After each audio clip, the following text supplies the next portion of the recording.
Good morning, everyone. This week's Torah portion begins with the story of how the father-in-law of Moses heard about the miracle of the splitting of the sea, and he came with Moses, his wife, and children to join him in the desert.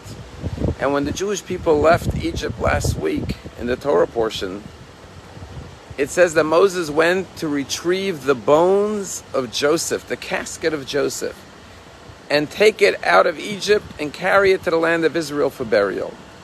And while Joseph did make the Jews promise him that his remains would be brought to the land of Israel for burial, the question is, why did Moses have to do it?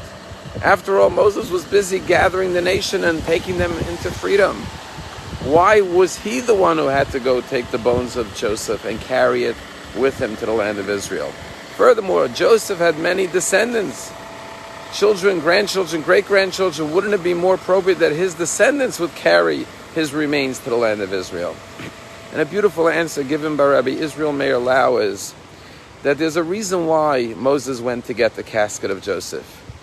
You see, Moses wanted to teach the Jewish people, by carrying the casket of Joseph, to always remember the story of Joseph, to always remember the example of Joseph.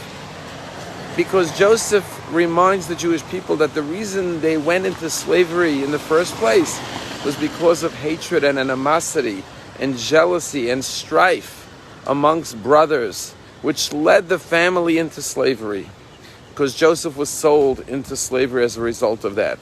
But what did Joseph do? He rose above the anger and the hatred and the animosity, and he forgave his brothers, and he embraced his brothers, and he loved his brothers, and he showered them with goodness and kindness despite the cruelty they showed towards him.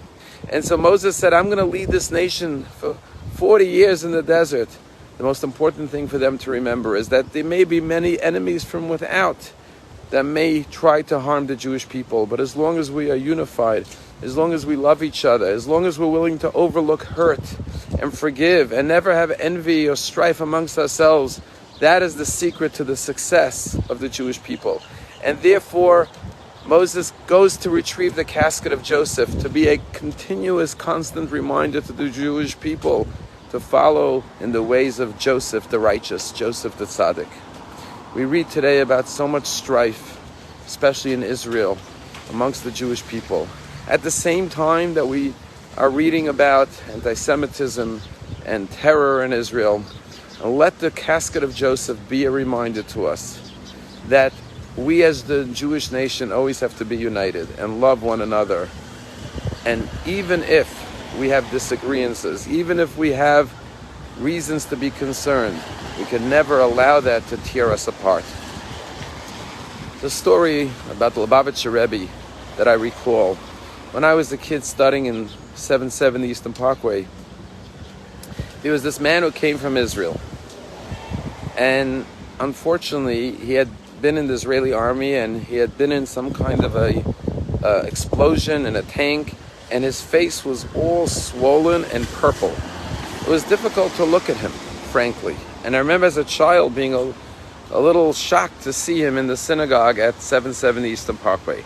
Now, the Lubavitcher Rebbe would pray the afternoon prayer every day in the synagogue, and his custom was that after he finished the Shemona Esrei, the Amidah, he would sit down and listen to the repetition.